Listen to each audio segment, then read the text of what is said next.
রাজার ছেলেই রাজা হবেন, সেই সূত্রেই আটকে আছেন শেখ হাসিনা। গণ অভ্যুত্থানে রাজপরিবারের সবাই পালিয়েছেন, মার খেয়েছেন আওয়ামী লীগের সাধারণ কর্মীরা। রাজদরবারের গুরুত্বপূর্ণ কারো গায়েই ফুলের টোকাটি লাগেনি। তবে রাজনৈতিক ফায়দার বেলায় হাসিনা ভরসায় সেই তৃণমূলের কেউ নেই। তিনি নেতৃত্ব দিতে চান তার পরিবারের কাছে। বাকিদের কথা তো নয়ই, বরং তিনি নিজ দলের লোকের কথাও ভাবছেন না। তাড়া খেয়ে দেশ ছাড়ার পরও দিল্লিতে হাসিনা মশগুল শেখ পরিবারের আখের গোছাতে। তবে বিশ্লেষকরা মনে করছে হাসিনা এবার নিজের কবর নিজেই খুঁড়ছেন, ভালো করতে গিয়ে ডেকে আনছেন বিপদ। দ্য প্রিন্টের এক বিশ্লেষণী প্রতিবেদনে হাসিনার নতুন মডেলের ভুল নিয়ে বিশদ আলোচনা করা হয়েছে। ভারতের কংগ্রেস পার্টির মতোই হাসিনা চান তার ছেলে মেয়েকে সামনে আনতে। সজীব ওয়াজেদ জয় দীর্ঘদিন ধরে যুক্তরাষ্ট্রে থাকেন, সাম্প্রতিক সময়ে আওয়ামী লীগের কার্যত মুখপাত্র হয়ে উঠেছেন। আন্তর্জাতিক গণমাধ্যমে তিনি তুলে ধরছেন বাংলাদেশের রাজনৈতিক চিত্র আর দলের অবস্থান। অন্যদিকে মেয়ে সাইমা ওয়াজেদ পুতুল নেপথ্যে সামলাচ্ছেন দলের গুরুত্বপূর্ণ কাজ। বক্তৃতা লেখা, রাজনৈতিক কর্মসূচি পরিকল্পনা, এমনকি কূটনৈতিক বৈঠকে মায়ের প্রতিনিধিত্ব পর্যন্ত করছেন তিনি। কথা আছে এই দুই সন্তানকে সহায়তা করতে এগিয়ে আসবেন হাসিনার ভাগ্নে রাদওয়ান মুজিব সিদ্দিক ববি। যেন একেবারে পারিবারিক নেতৃত্বের ব্লুপ্রিন্ট তৈরি হয়ে যাচ্ছে।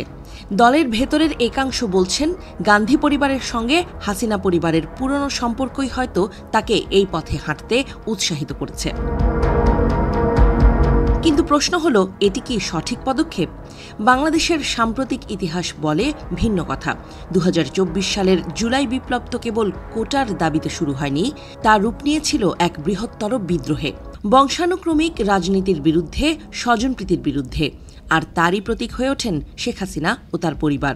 মানুষ ক্ষুব্ধ হয়ে শুধু সরকারের পতন ঘটায়নি, বঙ্গবন্ধুর প্রতীকী বাড়ি ধানমন্ডি ৩২ নম্বরও ধ্বংস করে দিয়েছে, যেন তারা অতীতের এক অধ্যায়কে মুছে ফেলতে চেয়েছিল। এই ক্ষোভ কি এত সহজে ভুলে যাবে মানুষ? অনেকেই মনে করেন হাসিনার পরিবার এখনও দুর্নীতির দায় থেকে মুক্ত নয়। ভূমি সংক্রান্ত একাধিক মামলায় ইতোমধ্যেই সাক্ষ্য দিয়েছে অনেকে। রাজনৈতিক বিশ্লেষকরা বলছেন কংগ্রেসের মডেল হয়তো ভারতের জন্য এক ধরনের ঐতিহ্য হয়ে উঠেছে, কিন্তু বাংলাদেশে তার কোনো কার্যকারিতা নেই।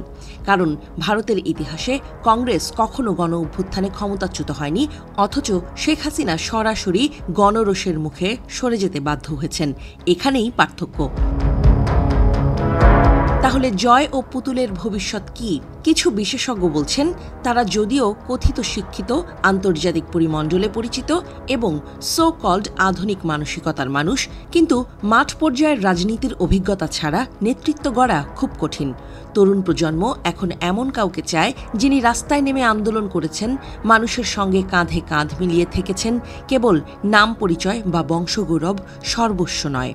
রাজনীতির এই সন্ধিক্ষণে দলে দলে অনেকে বলছেন আওয়ামী লীগের উচিত নতুন মডেল খোঁজা, যে মডেল তরুণদের আকৃষ্ট করবে, মানুষকে আবারও আস্থার জায়গা ফিরিয়ে দেবে।